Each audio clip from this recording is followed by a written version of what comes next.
Assalomu alaykum va rahmatullohi va barakatuh. Hurmatli shogirdlarim, o'g'il qizlarim, 31-hadisimizga ham keldik. Mana 31-darsimizga, 30-hadis, 31-darsimizga kelganmiz. Bu darsimizda ham inshaalloh sabr xususida, shu sabr xususidagi bobimizda bir katta hadis, shuni necha bo'lib sizlarga inshaalloh o'rgataman inshaalloh. An Suhaybin radhiyallohu anhu anna Rasululloh sallallohu alayhi va sallam qol. Bu hadisni Suhayb radhiyallohu anhu payg'ambar sallallohu alayhi va sallamdan bayon qilyaptilar. Albatta payg'ambarimiz sallallohu alayhi va sallam aytdilar: kana malikun fi man kana qablakum. Sizlardan oldingi ummatlarda bir podsho bor edi. Va kana lahu sahirun.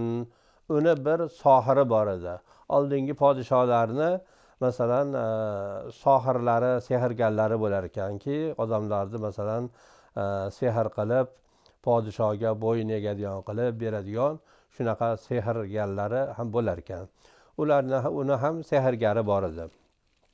Falamma kabura qala lil maliki inni qad kaburtu fab'as ilayya g'ulaman uallimuhu sihra. U sohir aytdiki, men endi qarib qoldim, yoshim katta bo'ldi, qarib qoldim. Endi menga bir g'ulomni, bir yosh yigitni yuborgin.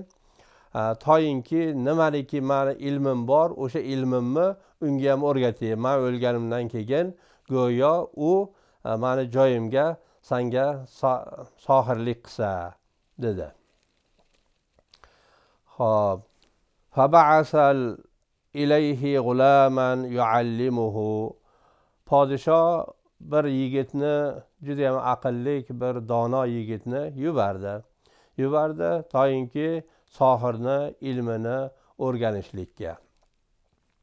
Va kana fi tariqihi issalaka rohibun. O'sha sohirni oldiga borishlik yo'lida bir rohib bor edi. Rohib ya'ni shu xristianlarni, esaviylarni go'yo olimi bor edi shu yo'llarida. Faqa'ada ilayhi va sami'a kalamahu fa'ajabahu. U rohibni oldiga o'tirib, uni gaplarini eshitib, juda ham ajabda qoldi. Ya'ni juda ham ta'sir qildi unga. Go'yo sohirni oldiga ketayotgan paytida bu rohibni oldiga ham bir qancha vaqt o'tirib, uni gaplarini eshitib, keyin ketardi. Va kana iza ata sohira marra bir rohibi.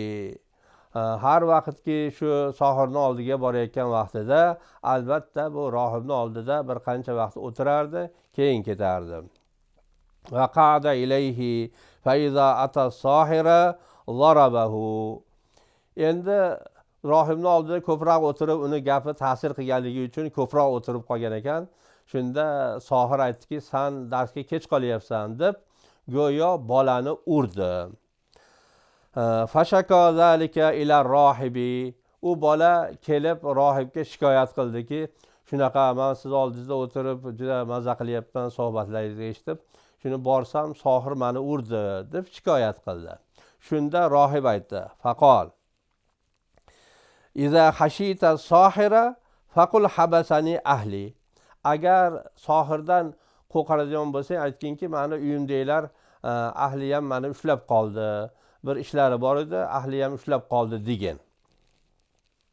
Va iza khashita ahlaka faqul habasani sohir. Agar ahling senga nimaga kech qolding deb senga g'am berishadigan bo'lsa, sen aytginki, sohir meni ushlab qoldi degan deb go'yo rohib bu bolaga ta'lim berdi, o'rgatdi. فبينما هو على ذلك إذ أتى على دابة عظيمة قد حبست الناس. shu borib kelib yurganda bir vaqt bir katta hayvon yo'lni to'sib qo'yibdi ekan, odamlar o'tisholmayapti ekan. U katta hayvonligini yo masalan ilonmi yoyinki boshqa hayvonmi aytilinmagan, ya'ni katta bir hayvon.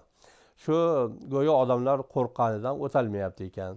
Shunda bola faqol aytdi: "Al-yawma a'lamu sohiru afzalu am rohibu afzalu." Shu bugun men bilaman, sohir afzalmi yoyinki rohib afzalmi? Shuni men masalan bilib olaman dedi. Xo'p, fa akhadha hajaran, bir katta toshni qo'liga oldi. Faqala: "Allohumma in kana amru rohibi ahabbu ilayka min amri sohir faqtul hadhihi dabbata hatta yanzi nasu." Shunda ey Parvardigor, Allohumma, ey Parvardigor, in kana amru rohib, agar bo'lsa bu rohibni ishi ahabbu ilayka, senga do'st tutadiganroq, ya'ni rohibni gaplari rost bo'ladigan bo'lsa, u xudoga da'vat qilardi, yakka xudolikka da'vat qilardi. Buni gapi agar to'g'ri bo'ladigan bo'lsa, senga ma'qul bo'ladigan bo'lsa, sohirni amridan ko'ra, ishidan ko'ra rohibniki to'g'ri bo'ladigan bo'lsa, o'ltir. Mana shu toshni otyapman, shu tosh bilan shu dobbani o'ltirgin. Men shunda bilib olamanki, rohibni ishi to'g'ri ekan. Hatto odamlar o'tsin. Faramoha, shu bilan shu toshni olib haligi hayvonga qarab oldi. Faqatalaha, u hayvonni o'ltirdi. Amazon nasu, odamlar keyin yo'l ochildi, shu bilan o'tib ketishdi. Fa'atar rohiba fa akhbarahu. Keyin rohibni oldiga keldi, bu yo'lda bo'lgan xabarni qildi ki shu yo'lda ketayotganim shunaqa bo'ldi. Shunda go'yo men ey Parvardigor, rohibni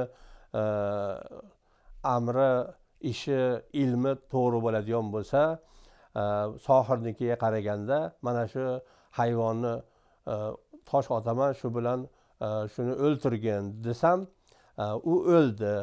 Shundan bilamanki, sizni ishingiz to'g'ri ekan, sizni gaplaringiz to'g'ri ekan deb go'yo unga xabar berdi. Xabar bergandan keyin faqala lahu rohib. Rohib endi ustoz go'yo bunga Allohni tanitgan, aytdi: "Ay bunayya, antal yawma afzalu minni qad balagha min amrika ma ara." Sen bugun mendan ham afzalsan. Bu ishingni masalan ko'ryapmiz. Go'yo sen ilming, seni ixlosing mendan ham ko'ra go'yo baland. Fa innaka satubtala. Albatta sen ya'ni imtihon bo'lasan. Mubtalo bo'lasan, ya'ni Alloh tabaraka taolo vaqtiki bu dinni yo'lida, islomni yo'lida yurgan odamlarga Alloh tabaraka taolo xususan mana payg'ambarlarga va imomlarga va hokazo masalan odamlariki ilmlari bo'lsa ulamolarga shunaqa bir imtihonlar, qattiq imtihonlar keladi. Bola chaqasidan ajraydi, yurtidan ajraydi, shunaqa. Senga ham shunaqa bir imtihon keladi. Faynubtulita fala tadullu alayya. Vaqtiki sen shu mubtalo bo'lsang, masalan imtihon bo'lsang, shu paytda imtihon bo'lgan vaqtingda, seni sinalgan vaqtida meni go'yo aytib qo'ymagin. Menga masalan mana shu rohib aytuvdi, meni xudo yakkaligiga shu rohib meni o'rgatgandi, meni aytib qo'ymagin dedi. Va kana al-g'ulamu yubri'ul akmaha wal abrasa va yudawin nasa min sa'iril adwa'i. Ya'ni bu g'ulam go'yo pesni, mohovni va boshqa masalan qancha ko'rlarni ko'zini ochardi, karlarni eshitadigan qilardi. Shunaqa bir go'yo bir tabiiy hoziq bo'lib qoldi. Bu har narsa desa Xudo uni masalan duosini ijobat qiladigan mustajobi da'vat bo'ldi bu. Xo'p. Fasami'a jalisul lil maliki kana qad amiya. Keyin shu podshoni bir vaziri bor edi. vaziri bor edi. Shu vaziri ko'r bo'lib qolgandi, ko'zi ko'r bo'lib qolgan edi. Bu bolani shunaqa hamma kasalliklarni davolayotganini eshitib, go'yo bu bolani oldiga keldi. Fa'atahu bihadoya kasiratin. Juda ko'p hadyalarni ham o'zi bilan birga olib keldi. Juda ko'p hadyalarni olib kelib aytdiki, faqol ma ha huna laka ajma'u in anta shafaytani. Agar meni ko'zimni ochadigan bo'lsang, mana shu ko'zingni oldida turgan hamma olib kelgan hadyalarim saniki, dedi. Faqala inni la ashfi ahadan. Men hozirgacha bitta odamga masalan men shifo bergan emasman, dedi. Innama yashfillahu ta'ala. Lekin shifoni Alloh beradi. Alloh tabaraka taolo shifo beradi, dedi. Fa in amanta billahi ta'ala da'utulloha fashafaka.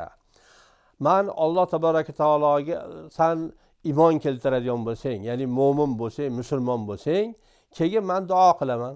Duo qilaman, Alloh tabaraka taolo shifo beradi. Meni qo'limda shifo yo'q. Shifo Allohdandir, dedi. Shunda fa'amana billahi ta'ala fashafahu Allohu ta'ala. Endi haligi go'yo ko'zi ko'rda, ko'zini ochirishligi uchun u go'yo o'sha vaqtdagi masalan bizda la ilaha illalloh Muhammadur Rasululloh deb iymonga kelib masalan musulmon bo'lsa, o'sha vaqtdagi nimasiga go'yo iymon keltirdi. Iso kalimulloh dedimi yo Musa Iso ruhulloh dedimi yoinki Musa kalimulloh dedimi la ilaha illalloh deb go'yo Allohni tanholigiga iymon keltirib musulmon bo'ldi. Musulmon bo'lgandan keyin bu bola ham duo qildi. Ey Parvardigoro, meni ko'zini ochgin deb duo qilgandan keyin Alloh bu bolaning duosini ijobat qilib ko'zi ochildi. Bugungi hadisimiz mana shu qisqa go'yo o'rganinglar. Ularni iboralarini o'qish, arabiy lug'atlarini bilish. Inshaalloh Alloh tabaraka taolo bu darsimizni doimiy bo'lishligini Alloh hammamizga nasib qilsin.